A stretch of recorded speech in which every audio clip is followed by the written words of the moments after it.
Kwa ndiweze kushughulikiwa kwa swala lako.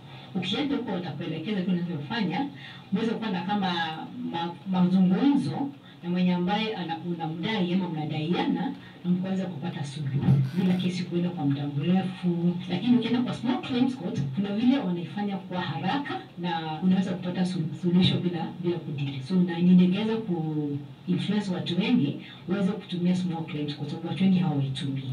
Na watu wengi pia wakiketi hapo mijini wanaweza kusuluhisha, wasuluhishi vizuri. Na yote inaenda kunapata mtu ameua mwingine ama mpigana na askari ni sawa wanaingilia hapo, mnaweza kuenda kotini na kwa kesi kubwa.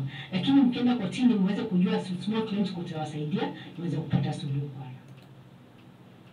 Kididi FM kwa habari moto moto. Na shirika la kituo cha sheria wakishirikiana na chama cha Paralegal katika eneo la Taita Taveta, kaunti ya Taita Taveta, sasa wametoa wito kwa wakazi eneo hilo kuhakikisha wanawasilisha kesi za madai madogo katika koti ndogo za madai. Kulingana na wakili kutoka shirika hilo King Zitabu, amewasihi wakazi eneo hilo kutoogopa kuwasilisha kesi zao katika koti hizo, huku akisema koti hizo ziko nchini ili kuhakikisha wananchi wanasaidika na kupata haki na usawa kwa haraka. Hata hivyo, amewasihi wakazi ambao wana kesi zao za madai yasiyozidi milioni 1 kuhakikisha wanapeleka kesi hizo katika koti hizo, huku akieleza ni kesi gani zinaweza kupelekwa katika mahakama hizo. Mratibu wa chama pamoja utaweza Community Justice Center Lea Kemunto amewasihi wakazi kuwasilisha malalamishi yao katika koti hizo kwa nia kusaidika, huku akisema wako tayari kushughulikia kesi hizo na kuhakikishia wakazi wanapata haki, kwani wadau hao wameweza kusaidia watu mbalimbali katika eneo la Taveta. Aidha, mwenyekiti wa Paralegal Kiyo Kasala amedokeza kwamba kesi hizo ni nyingi sana katika eneo la Taveta, huku akiwasihi wahudumu wa bodaboda wanaochukua pikipiki za mkopo na kisha kupokonywa kwa kushindwa kumaliza mikopo yao kuhakikisha wanawasilisha kesi hizo katika koti za madai ni kusaidia kutokana na dhuluma wanazokumbana nazo kutokana kwa wakopeshaji.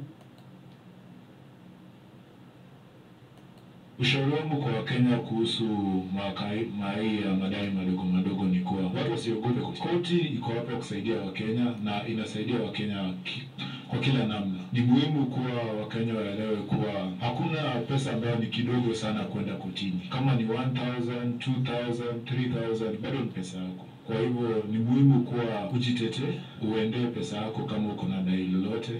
Na usiogope koti. Koti iko hapa kusaidia. Na sisi kama shirika la kituo cha sheria tunasaidia Wakenya. Tumekuwa tukisaidia Wakenya kutoka 1973 na hadi wa leo tunasaidia Wakenya kabisa. Na kwa hivyo wakishindwa tunaweza wasaidia kupitia paralegals wetu ambao wako wengi sana hapa Taita Taveta, hapa Mombasa, etc. Kesi ambazo zinaweza fika kwa hii small claims court ni kesi hizi za loans. Kimpa mtu pesa na akatae kurudisha, unaweza mshtaki katika small claims court. Kesi ya pili ni personal injury. Personal injury ni kesi kuhusu kwa mfano umegongwa na pikipiki na unamdai pesa hii. Kesi hiyo unaweza peleka small claims court. Ya tatu pia ni kesi kuhusu kama mmeandikiana na mtu kuwa atakulipa pesa fulani na in the exchange of atakuletea goods fulani. Kesi kama hiyo unaweza leta small claims court. Kesi ambazo huwezi leta sasa ni kama kesi za defamation. Kesi ukiharibiwa jina, kesi hilo si la small claims court. Kesi za employment huwezi leta hapa small claims court. Kesi kuhusu title za shamba na possession ya shamba huwezi leta hapa small. Napenda kuhamasisha sana wajamii ya Taveta kwa wasiwe na uoga katika kuja kuleta malalamishi yao. Kwa hiyo ukija tutashikamana, tuna wakili wetu. Kwa hivyo kesi kama za small claims si lazima tuende kwa wakili. Tunaweza keti tukaona tutakusaidia vipi ili kupata haki yako. Kuna watu mashinani wameshindwa kupeleka kesi zao, wameshindwa kupata haki zao kwa sababu kuna watu wanawadai. So wakashindwa watapeleka watu. Tuko tayari kupokea kesi zenu ili kuwasaidia kupata haki zenu. So far tuna kesi kama 3 tushasaidia wanajamii wa Taveta na kwa kweli wameweza kupata haki zao. Na Taveta small claim ni nyingi. Kwanza mabodaboda na washauri wote wale wananyang'anywa mapikipiki kukosa ufahamu wafike kwa ofisi zetu, na ukinyang'anywa pikipiki usikubali kulala, njoo tu siku hiyo. Tutahakikisha pikipiki yako tunaanza ifuatilia, kwa sababu huwezi chukua pikipiki mkopo wa 200,000 ungojea umelipa 180,000 baki 20 unanyang'anywa. Hiyo sisi kama paralegal tunaiita wizi. Watu waache kuogopa.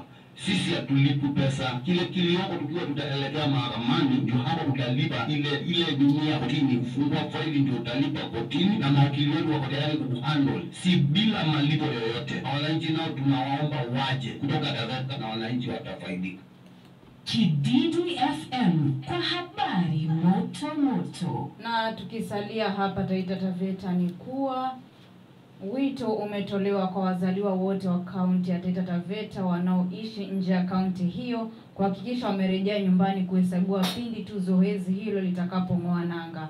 Haya ni kwa mujibu wa naibu gavana wa kaunti ya Taita Taveta Christian Kilalo, akitaja kuwa hatua hiyo ni mwafaka kwa kuongeza mgao wa taifa wa kaunti hii.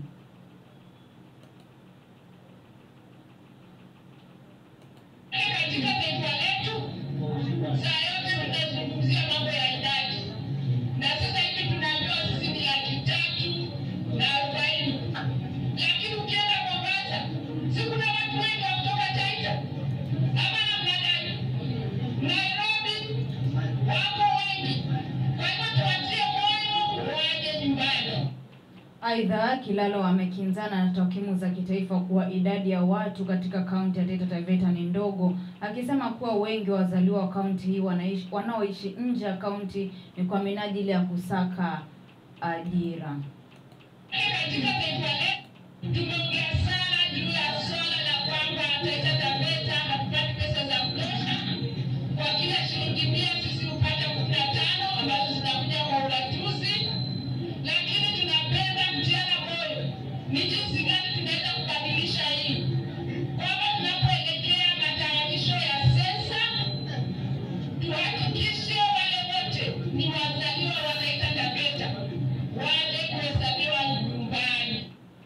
Haya yanajiri huku kaunti ya Taita Taveta ikiwa miongoni mwa kaunti chache zinazopata mgao mdogo mno kutoka kwa hazina ya mgao wa kitaifa. Kididu FM kwa habari moto moto. Na tukiendelea na habari zingine ni kuwa mamlaka ya usalama katika kaunti ya Kilifi imemkamata pasta kutoka kanisa la New Foundation lililoko Chakama, eneo bunge la Magarini, kufuatia malalamishi yanayomhusisha na vifo vya kutatanisha vya wafuasi wake kadhaa. Mchungaji huyo anayetambulika kwa jina Abel Kahindi Gadi anatuhumiwa kufanya mazoea ya kiroho yenye kutiliwa shaka na yanayohusishwa kile anachokiita mti wa uzima. Kulingana na Gadi, wafuasi hupanda mti kama sehemu ya tambiko la kiroho, na wanaposhuka wanaaminika kupata suluhu kwa matatizo yao. Hata hivyo, uchunguzi wa polisi umebaini kuwa wafuasi kadhaa wamefariki chini ya hali isiyoeleweka na kusababisha kukamatwa kwa Gadi, ambaye kwa sasa anazuiliwa katika kituo cha polisi cha Malindi na amekana kufanya makosa yoyote. Kulingana na matokeo ya polisi, mhubiri huyo amekuwa akiendesha huduma yake bila kutumia Biblia, akiendesha ibada katika kanisa lililojengwa ndani kabisa ya msitu wa Chakama. Naibu kamishna wa kaunti ya Kilifi Kaskazini Samuel Mutisia anayeongoza operesheni ya kumkamata kasisi huyo ameamuru kufungwa kwa kanisa hilo huku uchunguzi ukiendelea. Kididu FM kwa habari moto moto. Na mshukiwa mkuu wa shambulizi la kuteketeza lililosababisha vifo vya watu 9 katika eneo la Sigomere, kijiji cha Upanda katika kaunti ndogo ya Unguja, kaunti ya Siaya, amekamatwa huko Kibra, Nairobi. Christopher Okelo Owino wa umri wa miaka 56 amenaswa katika eneo la Kianda ndani ya nyumba yake alipokuwa akila chakula cha jioni na watoto wake. Inasemekana alikuwa amejificha baada ya kujua kwamba wapelelezi walikuwa wakimfuatilia.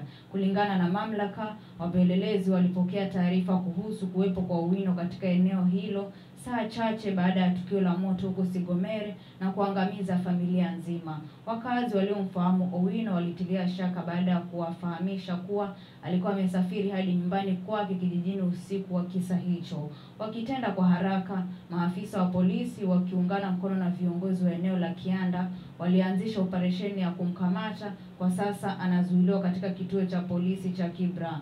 Kamanda wa polisi wa kaunti ndogo ya Kibra, Patricia Yegon, amethibitisha kukamatwa kwa mtu huyo na kuongeza kuwa uratibu wa polisi wa Unguja unaendelea ili kupatanisha maelezo kabla ya kuchukua hatua zaidi. Mapema Jumatano, mke wa Owino alikamata Sigomere baada ya polisi kupata mafuta ambayo yanaaminika kuwa yalitumika kuwasha moto huo. Wakati wa mahojiano ya awali, Owino alikiri kufahamu kukamatwa kwa mkewe na kuzuiliwa katika kituo cha polisi cha Unguja.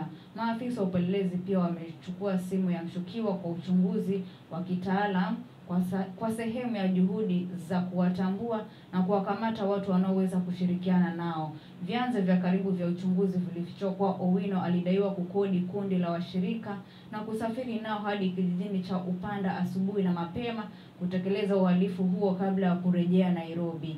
Katika hali ya kushangaza ni kuwa Owino anasemekana kuwakaribisha waumini wa kanisa hilo nyumbani kwake Kibra Jumatano jioni kwa maombi baada ya nyumba yake ya kijijini kuchoma moto na wanakijiji waliokuwa na hasira katika shambulio la kulipiza kisasi. Kididi FM kwa habari moto moto. Na mwisho wa mwangaza wa Kididi awamu ya saa 7. Jina langu ni Sara Nzilani.